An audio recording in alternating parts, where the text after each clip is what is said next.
I get to do the honor of, again, interrupting your lunch and conversation to start our luncheon program. So if I can just briefly get your attention here. But what I really want to do is thank the Greenbrier companies and for their sponsorship and support of not only this luncheon, but also all things NEBC and particularly this conference. So I'm going to ask Dave Harvey, Senior Director of Environment, Health, and Safety at the Greenbrier companies, to come up. I don't think he needs really any introduction. So with that, Dave, I'm going to have you come up and share a little bit about the Greenbrier companies and introduce our speaker. Thank you.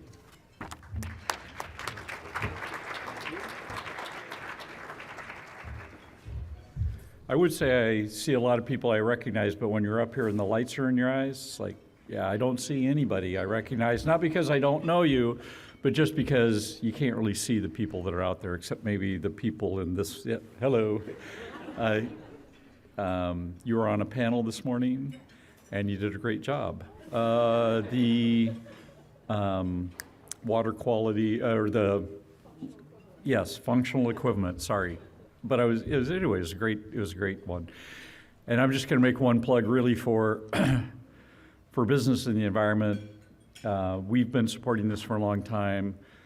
I think this is a way for us to try and participate in the professional community and continue to give back to the professional community, because I think this is one of the best conferences. It's the best conference of its kind that I'm aware of, right? So it's the best regional conference. It has all the quality, the types of speakers that we have that are in here, or it's as good as any national conference you'll go to. So I think it's a great conference. Greenbrier for us, we use this conference for a lot of things. We build rail cars, and we manage rail cars, and we repair rail cars, and we replace wheels on rail cars. We're the Les Schwab of the rail car industry in North America.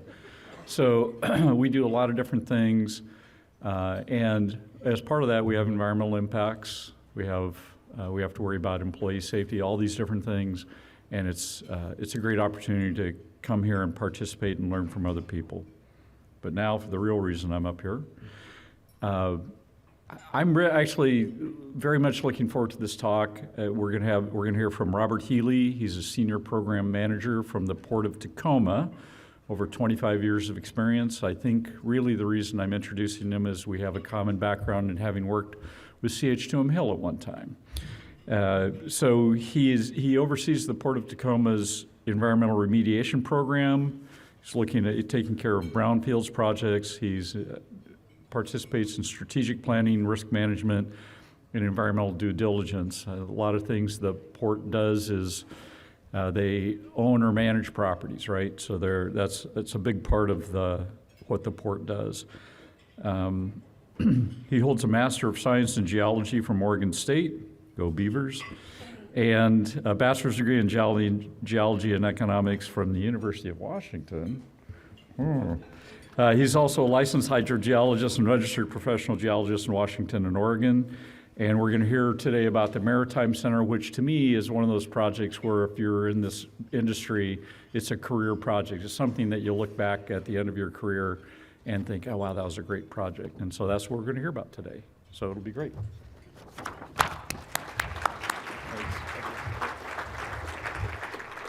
Thanks, Dave, and thanks everybody for attending. I used to live in Oregon about 10, 15 years ago. I worked at CH2M Hill, starting in Corvallis and then Portland before I moved up to Washington to go work at the Port of Tacoma. I'm really excited about this project. I've been consumed by this project for at least the last 2 years. It's a full-time job on top of my other full-time job, which I had before. The Maritime Center Brownfield Redevelopment, I'm going to talk to you a bit about it. Reader glasses have to come off. It's a partnership between the Port of Tacoma and Tacoma School District that we formed 2 years ago to develop a maritime center. And it's going to have a port administration building, and it's going to have a school. It's a very exciting project. It's unlike, I think, any other project where we have two agencies coming together to help the community develop this program. How many people have worked in Commencement Bay? Curious? Less than when I ask in Tacoma, so that's good. Quick orientation, so here's the Port of Tacoma. On the right is the Blair Waterway. It's our largest industrial waterway. It's got terminals up and down it. And then the Sitcom Waterway is to the left. The Puyallup River is farther to the left, then the Middle Waterway, then the Theophos Waterway. The properties that we're looking at redeveloping is on the Theophos Waterway. The reason we need to do it is because we have an administration building at the head of the middle water, or the Sitcom Waterway, next to that white boat. That's 40 years old. It's hard to get to. The bridge that was there isn't accessible anymore. The viaduct is gone, so we can't be there anymore. There's still probably life in the building. We're hoping it can be rented out to tenants, but it's in the middle of two terminals that are going to expand in the future. So we've got to move. And then the school district. So we're facing a workforce shortage in the maritime industry, just like a lot of other industries are. And they have a vision to teach 300 students in the morning, 300 students in the afternoon, maritime center skills. It's a very diverse skill set. Marine engineering, navigation systems, cargo handling, supply chain management, sustainability, welding, carpentry, just all the gamut of skills that these students need to learn. It's not a high school. It's called a regional career and technical education center. So it's for juniors and seniors, young adults to come and learn these skills and get introduced into to marine trades. I didn't mention this before, but we have a strategic plan. And one of the goals of our strategic plan was to build this administration building for the port, to plan it and construct it by 2026. We kind of got off to a slow start because of COVID. And we had one meeting where I was worried about our leadership and whether we would continue to have a leadership if we didn't get going on this project. So we started to come together with a plan for public outreach at the very beginning of this project. It's a very high-profile project. And we had a community advisory group developed of important leaders in Tacoma to come help create a vision for what this project would be. We have had a number of public outreach, 2 open houses, a lot of internal engagement just to find out what the business needs of each department are. These photos are all from those meetings. So again, very high profile project for us, probably the highest profile project for the port since I've been there, probably for the last 15, 20 years. At the beginning of this with the school district, we didn't know what property we were going to build on. We had 2 opportunities in the Theophos, the Wheeler Osgood, the waterway that you see in the middle of these 2 polygons, the green and the blue, is called the Wheeler Osgood Waterway. The property on the left we call Parcel 92. The property on the right in the blue we call Parcel 94. So we were looking at, which one should we build on. We bought these properties in the early 2000s, did phase 1, phase 2s on them, so we thought we knew what we were getting into. I knew on Parcel 92 to the left it was contaminated, petroleum underneath one of the buildings. That I knew that was going to be tricky. The property on the right, Parcel 94, when we purchased it, long before I got to the port, we had the property owner do some cleanup with some oversight. Not well documented, no decisions from the agencies, so I thought it was clean, I hoped it was clean, but I didn't know.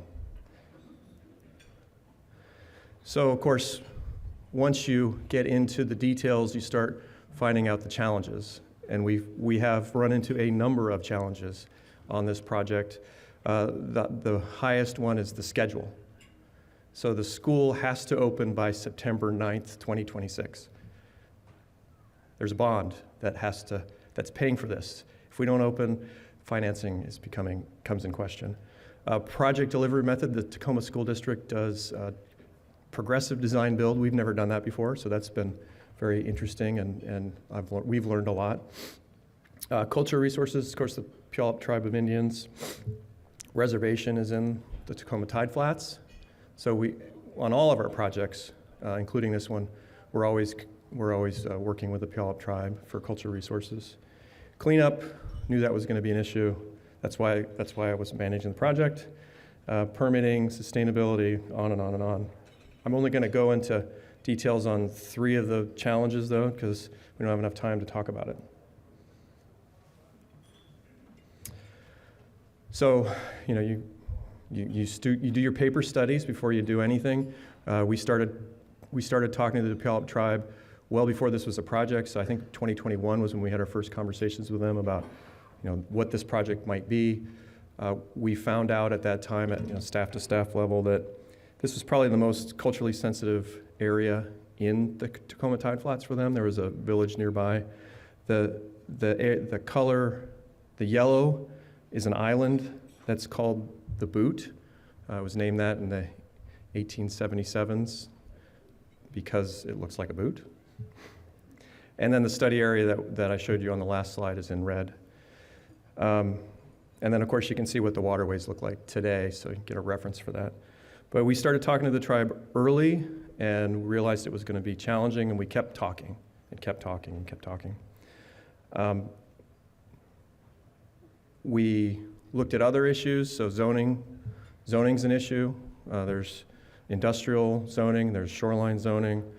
The Theophos has its own specific requirements. They built an esplanade on the west side of the Theophos, and now this is on the east side, so the intent is to have an esplanade that goes all the way around. It would be great for Tacoma if that happens, when that happens. We also found out that we have these railroad easements that bisect the property, so that's a challenge too. And then the Boot, that's a challenge with the tribe.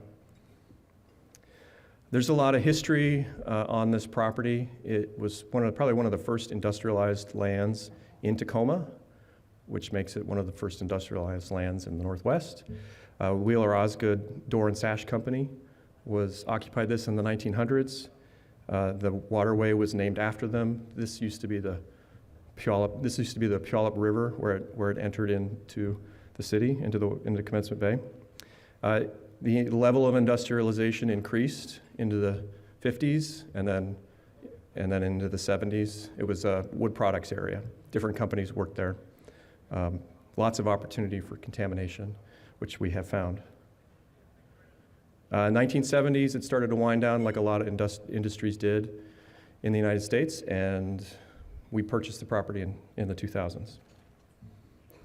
So we spent at least a year negotiating what an environmental assessment and cultural resource assessment would be with the Puyallup Tribe of Indians.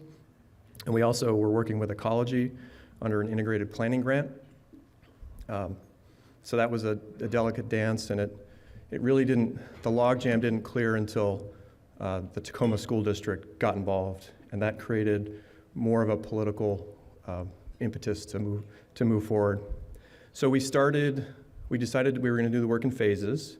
So phase 1 would be a 30-meter grid across both properties. I'm not showing parcel 92 anymore because while we hadn't selected 92 yet, or 94 yet, we kind of knew it was going to be 94. After the first phase of work was supposed to be, let's go find the contaminants and let's do cultural resource monitoring while we're doing it. We used sonic drilling so that an archaeologist could have something to look at. And then the second phase of work was supposed to be 90-meter grid boring, what did I say? Yeah, 90 then 30. And at the time, we were going to be doing a little bit more environmental testing while we continued to do the cultural resource monitoring. And then at the end of phase 2, the tribe wanted us to do 6-meter boring work on the Boot. And at that point, we said, look, we're not going to develop the Boot right now. We're going to just put that on hold, and we're going to move forward with the project, and then we'll have continued conversations around what will happen on the Boot. So Contamination-wise, we started testing in 2020, kind of early summer of 2023, more testing late summer 2023. These are the results. We found kind of discrete contamination, metals, petroleum, PCBs, arsenic, different areas. So the soil is in orange, contaminated soil. Contaminated groundwater is in blue. So more soil issues than groundwater issues. And you'll see 3 yellow dots that were tested for dioxin and furans that were above cleanup levels. And the cleanup levels we were comparing to were unrestricted levels because we're building a school there. So we looked at the dioxin and furans and we've got a problem here. We don't have it. We don't have the extent defined. So we started pulling samples out of archive, analyzing those, and we've been analyzing it since then. We quickly developed a cleanup plan. So the areas in orange are above unrestricted levels for metals, petroleum, PCBs, etc. The areas in yellow, we calculated a remediation level for dioxin furans, which is allowable under MODCA, based on a toddler exposure scenario. So we raised the unrestricted level for dioxin furans to that remediation level. So anything that is above the unrestricted level but below the remediation level, we're reusing on the north side of the site, putting it under the parking lots. And then the green is good, clean as far as we know. Of course, it's an industrial site, so you run into things that you don't expect when you start moving dirt around, which we did. First, so the bottom picture on the left is the first day of work. We had just had Tacoma Water out to help us figure out where their water lines were. They did the day before, and then we came out, started digging, and we hit Tacoma Water line. But that wasn't a big deal. I mean, they came right out. We fixed the pipe, and we kept going. Yeah, permitting has been a bear on this project. We weren't able to get all our permits to start the project from start to finish, so we're kind of doing this just-in-time permitting approach, which is stressful. I had wanted to start on September 15th, and we got our cleanup site development permit from the city for one half of the project. We couldn't do any work on the shoreline yet, but we got that. It's the last week of September, and then we got our permit from Ecology on October 15th to start the shoreline work. So, and it was a day before we needed it, so it's good. Let's see, so more digging. This picture on the right, the big one, is a drone shot from 2 days ago, and we are almost done. So all the yellow dirt, and the team affectionately calls it yellow dirt, all the yellow dirt's been moved to the north side of the tracks and compacted, and all the orange dirt is gone. The one spot in that's you can see that is still open. We actually had some subtitle C material there, so it was high in lead, and that was supposed to go, but then I can't remember the details, but we ended up putting some magnesium in and mixing it in with the dirt, and we passed T-clip, so we're able to take that to the landfill local. So that was good. Again, the tribal negotiations are still ongoing, so this is above my pay grade now. My executive director is directly leading conversations with the tribe and the chairman of the tribe, and we've gone to formal consultation twice now on this, and the way we've left it is we are going to be careful. We're going to talk to you about development, and it's looking like it'll be more of a native area, a natural area than it'll be anything else. So that's where I think it's going to land. Okay, so cleanup challenge. Yeah, I've been doing this for a long time. It was challenging, but it wasn't that hard. permitting, cultural resources, got a good team. We've got a great relationship with we've got a good relationship with the Puyallup tribe, has improved a lot over the years. And that's because we have staff that work with them every day, and I engaged them on this project early, and we were able to get where we needed to be. Railroads are a pain to work with.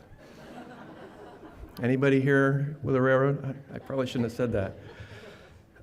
No, they're great. They're great folks at the railroad, but it's like working with a sovereign nation. It's worse than that, actually. So there is a railroad that runs through this property. It's an active railroad.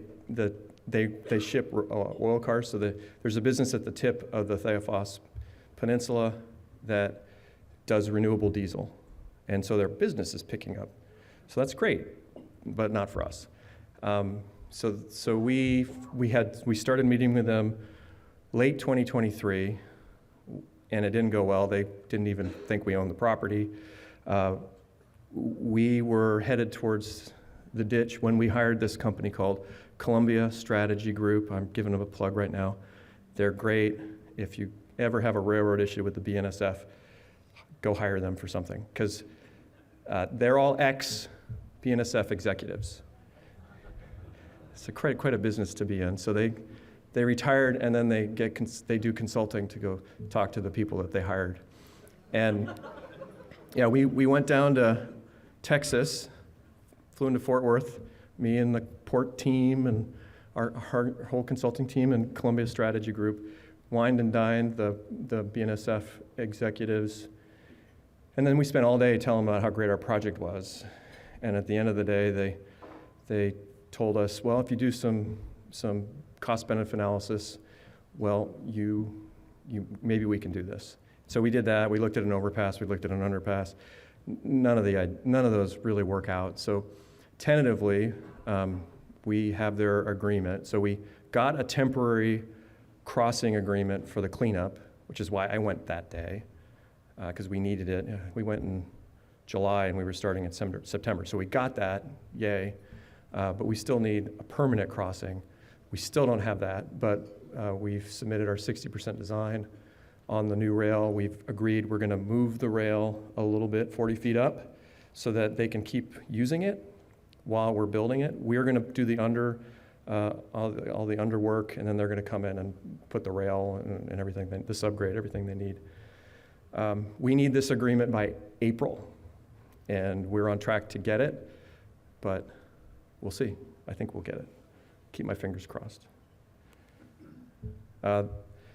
Some of the design work that we're doing, this is going to be the safest crossing in Tacoma, for sure.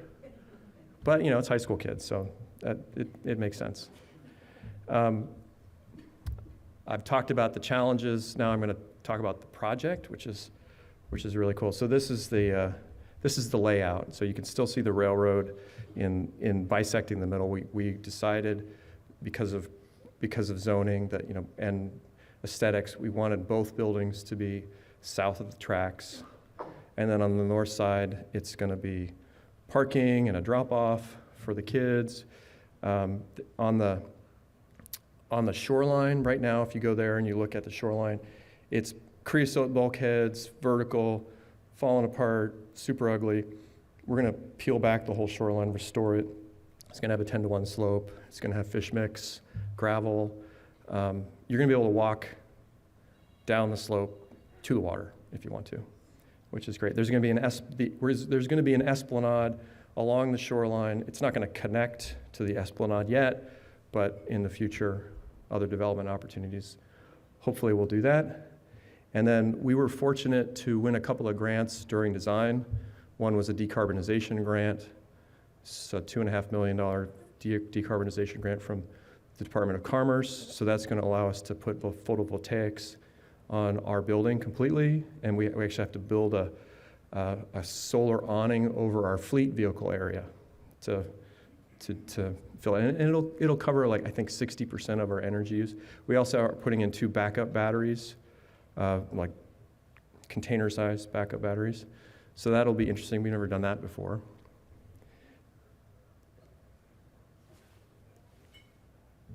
And here are some of the views. So You can see these are focused on the Esplanade.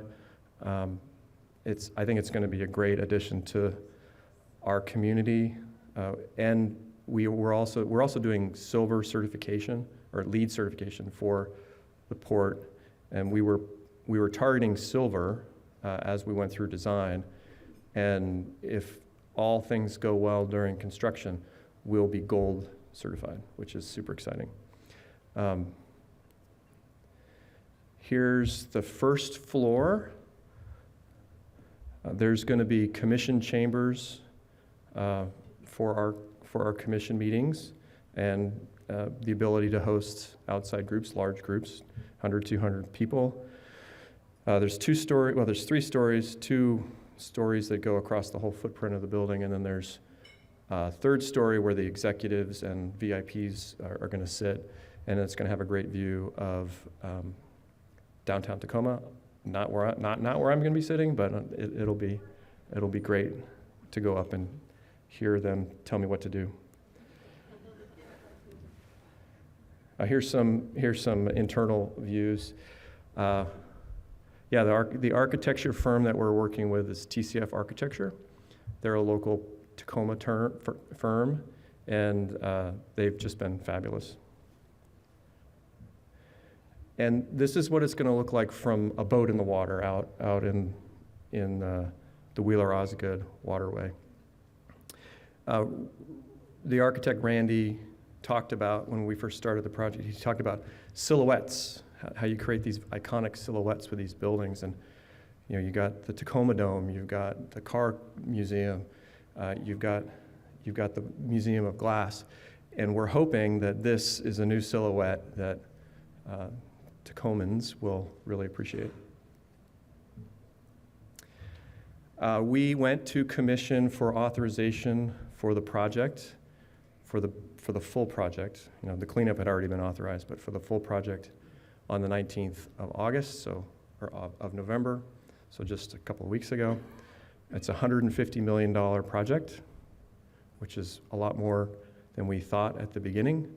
Weren't sure we were going to get 5 votes, but we did, unanimous votes from our commissioners, which was very exciting for the team. We went and celebrated at the local bar afterwards. And the picture on the right is the project design team. I have been on design meetings with this team. I mean, it's this LEED certification to landscaping to electrical to mechanical, just 30 people on a call, just working through the issues every week for a year. And it's just been a great group of people to work with. And I have one more slide. We've been talking about it as a master plan for the area. So this is a part of the Theophos that has been languishing for 20 years, right? They developed the west side of the Theophos. It's great. Now we're looking at developing the east side, and the port and the school are doing this project, but there's more to do. The boot is going to turn into something. We still have cleanup work to do on parcel 92, development work to do. After that, we purchased another property, parcel 132, last year. It's the last property we purchased. As an aside, we buy a property, we just add a number to it, so 132 is the last one. That one's contaminated too, and we will be doing some redevelopment work on that. In fact, we applied for an EPA cleanup grant to do that cleanup work just a month ago. And then there are the properties around us. We don't own those properties. We might be interested in purchasing those properties. The current owners might not be interested in selling us those properties. But we're hoping that with our investment in this area, it attracts others to make similar investments and make this a better place and make Tacoma a better city. So that's it. Thank you.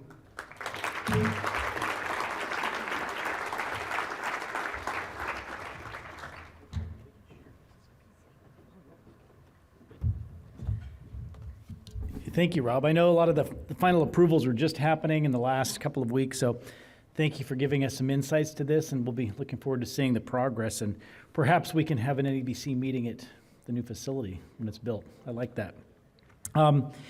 With that, we do have we have probably about 15 minutes till the sessions open up downstairs. So this is the last chance to talk to some of the vendors and some of those companies that support this conference. And I would strongly encourage you to get downstairs. If you haven't been down there, take a look. There's some great sessions. We have 2 more tracks, 2 more blocks of time. So definitely make your way down there. And with that, if you're interested in some of these slides and things, we do share these. We will be sending out an email in the next couple of days letting you know how you can download PDFs from not only the keynote presentations, but also from the breakout sessions. We'll have those available in PDF format if they're allowed to share. And we'll also be sending out a survey. So love to get your feedback on this conference and how we can continue to make it better and serve the industry. And with that, look forward to the networking, and then we'll see you downstairs. Thank you.